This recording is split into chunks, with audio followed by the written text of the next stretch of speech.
So what do you think? You think Mike is beautiful? Yeah, he's beautiful. No. Francis Look at me. did Who's it. better? Listen, Cameroon, Listen. the new heavyweight champion of the Oh, world right yeah. here, Francis Ngannou. Yeah. I'm sure with the You champ, have to be. he's making himself beautiful. Yes, you have to be Oh, Francis Ngannou, showtime, baby. Francis all over the Christine, world. Christine is taking Oh, ça c'est le Francis Ngannou showtime, les enfants. À travers le monde, le rêve devient réalité. Ça, c'est quand le rêve devient réalité, qu'un enfant de Batié démontre au monde que c'est une réalité, c'est pas un mensonge. Et ça vient du continent. Vous savez, les énergies sont faites pour être multipliées, les enfants. Bonjour, bienvenue à la clinique. Vous savez, vivre ce rêve avec Francis Ngannou, c'est un énorme plaisir pour moi. Vous ne pouvez pas savoir la grandeur qui se cache dans tout ce qui se fait là. Là, vous voyez les enfants, Francis Ngannou, là, il prépare son combat contre Tyson Fury en live mondial, à l'échelle mondiale. Le gars de Batié est en train de faire son show à l'échelle mondiale. Ça dit que les gens ne doivent même pas le déranger. Il profite à l'échelle mondiale, mais il démontre à l'échelle mondiale. Là, il est avec Mike Tyson. Ils sont en train de préparer un show pour la télévision. Ça, c'est le côté show business qu'on ne voyait pas beaucoup sur le gars de Batié. C'est que le gars de Batié est l'un des plus gros showman exactement que le MMA et le sport est. Là, il démontre que ce n'est pas seulement le jab shot, mais il est aussi un showman. Il connaît utiliser l'image. Là, il utilise Mike Tyson. Et Mike Tyson envoie un message. Il dit, hey, le Cameroun, là, vous avez le nouveau champion du monde des poids lourds. Il s'appelle Francis Ngannou. Frérot, est-ce que tu ne sens pas ça? Ça dit, je suis d'accord qu'on est toujours prêt à se partager les mauvaises nouvelles, on est prêt à se partager les difficiles nouvelles, mais si on se partageait aussi les bonnes nouvelles, les belles énergies, pourquoi on ne peut pas partager ça aussi? Parce que ça, c'est très important, les enfants, pour le développement d'un pays. Ressentir la force qu'elle est à l'intérieur, ça veut dire qu'on regarde à chaque fois, on dit, ah non, ce sont les grands Américains, les grands Français, ah non, c'est un continental. Ce n'est même pas un Camerounais né en France, grandi en France ou aux États-Unis, machin, truc, tout ça. C'est la preuve que le Cameroun même, c'est la fabrique à des champions. Ça veut dire que c'est un endroit qui fabrique les champions. Voilà le petit Cédric Doumbé qui arrive aussi. Hein. Showman aussi comme Francis Ngannou. Showman aussi comme Francis Ngannou. Et le patron de tous les showman, c'est Fernand Lopez. C'est lui qui leur a appris ce machin-là. A dit qu'à faire le show avec la télévision.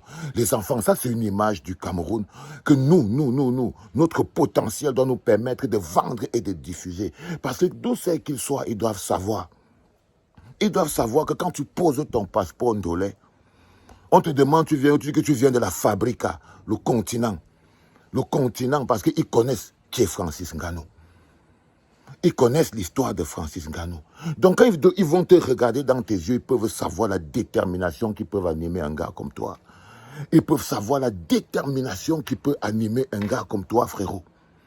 C'est pour ça que tu dois te brancher à ça. Si vous voulez grandir, si vous voulez sentir la force à l'intérieur de vous, sachez à quel niveau vous branchez.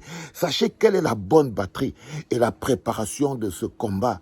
Le mécanisme mis en place sur Francis Ngannou, c'est nous qui devons montrer ça au monde.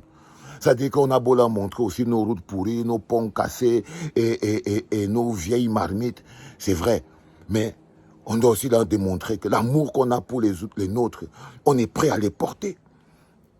On est prêt à les porter. Tu vois, il n'y a aucune différence qui peut exister entre Francis Ngannou et moi en tant que continental qui peut m'empêcher de ne pas ressentir le bonheur maximum qu'il est en train de diffuser dans le monde. Mais aussi qui peut m'empêcher de voir les possibilités qui existent. Un peu précis ces exemples. Les gens suivent l'exemple. Les gens suivent l'exemple. Je vous promets les enfants. Ça dit que c'est ce que vous montrez comme modèle aux gens qui suivent. Donc c'est ce que vous mettez en promotion et en lumière. Tous les pays que vous voyez là, ils ont des endroits les plus pourris aussi. Mais ils alternent. Ils ne prennent pas leurs endroits pourris, ils couvrent celui pour montrer seulement ce qui est... Non.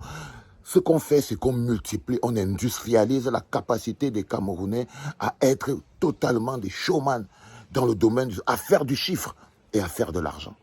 C'est un peu comme les Brésiliens avec le foot. C'est-à-dire que quand vous partez sur le marché du football, quand le mec il te dit qu'il vient du Brésil, son prix a déjà augmenté. Seulement parce qu'il est brésilien, on ne peut même pas savoir quelle qualité de football il joue. Dès qu'il dit qu'il vient du Brésil, la nationalité Brésil augmente le prix du footballeur sur le marché du foot. Ce n'est pas en l'air. Et aujourd'hui, le Cameroun est en train de se positionner comme étant la fabrica du MMA. C'est-à-dire que bientôt, vous allez voir les gens venir ici au Cameroun, aller traquer les gars à bâtir dans les casses pour pouvoir voir les qui ont le potentiel physique, qui ont le mbang, pour pouvoir être des futurs champions, exactement comme on décèle les joueurs de foot. Exactement comme vous voyez les gars marcher dans le quartier en train d'essayer de voir des enfants qui jouent à la baballe dans le quartier. Ben, c'est pareil. C'est ce qui est en train de se préparer et qui est en train de se faire. Et Francis Ngannou ne fait pas ça à l'échelle du quartier, ni à l'échelle du pays, ni à l'échelle de l'Afrique, ni à l'échelle universelle. Je sens ça, frère. Moi, je sens ça. Et j'ai envie de diffuser ça parce que ça me transforme. Ça me transforme, c'est un potentiel. Ça me transforme, ça me touche. Ça me rend fort. C'est quelque chose que vous devez ressentir. C'est-à-dire que nous devons préparer, c'est-à-dire que malgré, nous devons préparer ce combat avec Ngannou. Nous devons prendre les dividendes en tant que pays avec Ngannou. Il doit sentir. Là, par exemple, au Cameroun, là, je vais voir, il faut que les gars, vous devez vous mettre ensemble, par exemple, vous produisez une chanson qui va accompagner Francis Ngannou. C'est ça le show. Vous savez, quand Floyd Money Mayweather s'est bagarré contre, comment il s'appelle encore, ce gars du MMA, parce que ce combat, c'est déjà vu, hein, le combat entre un champion de boxe et un champion de MMA, McGregor. McGregor a fait 7 bagarres-ci. McGregor l'a fait contre Floyd Money Mayweather. Vous savez qui était en train d'accompagner Floyd Money Mayweather en train de rapper? C'était le petit Lil Wayne. Ils avaient écrit une chanson spéciale. Ça a encore fait du streaming, ça a encore fait du chiffre. Je suis un vieux, les enfants. Il y a des choses que les vieillards comme moi ne font pas. Mais je décide de produire une chanson qui va accompagner Francis Ngannou. Les gars, faites-moi des propos. Réfléchissez. Voyez l'opportunité. Vous êtes l'industrie. Voyez l'opportunité. Comment multiplier ce truc qui se fait à l'échelle mondiale? À l'échelle mondiale, c'est que vous allez déjà voir les t-shirts qui allaient être faits au Cameroun. Ça dit que vous allez voir. Vous n'avez pas fait l'argent. Vous ne savez pas faire l'argent, les gars. Ça dit que vous aurez déjà floqué. Ça dit que le face à face, vous êtes prêts, vous floquez, vous vendez déjà partout au pays, ça vous fait déjà les ronds. Ça vous fait déjà les ronds. Vous voyez, c'est ça quand on est branché sur la pile du bonheur. Le bonheur, là, Francis Ngannou, ce qu'il est en train de donner à tout le continent tout entier, à la planète tout entière, c'est le bonheur. Mais la promo qu'il fait pour notre pays, on doit être les haut-parleurs. Ne laissons pas les autres écrire notre histoire, les gars. Ne laissons pas les autres faire le narratif de nos victoires. Ne laissons pas. Si nous pouvons faire le narratif de nos défaites, nous pouvons aussi pouvoir faire le narratif de nos victoires. Parce que c'est ça la dualité de la vie. Les victoires, les défaites. Il faut pouvoir avoir les deux. Il faut pouvoir avoir les deux. Il faut pouvoir supporter les deux. Parce qu'il n'y a que l'un qui permet de supporter l'autre. Vous comprenez ce que je veux dire, les enfants? Vous voyez ce qu'il est en train de faire, le gars? C'est extraordinaire. Si vous avez senti l'énergie, vous savez ce qu'il vous reste à faire. C'était papa.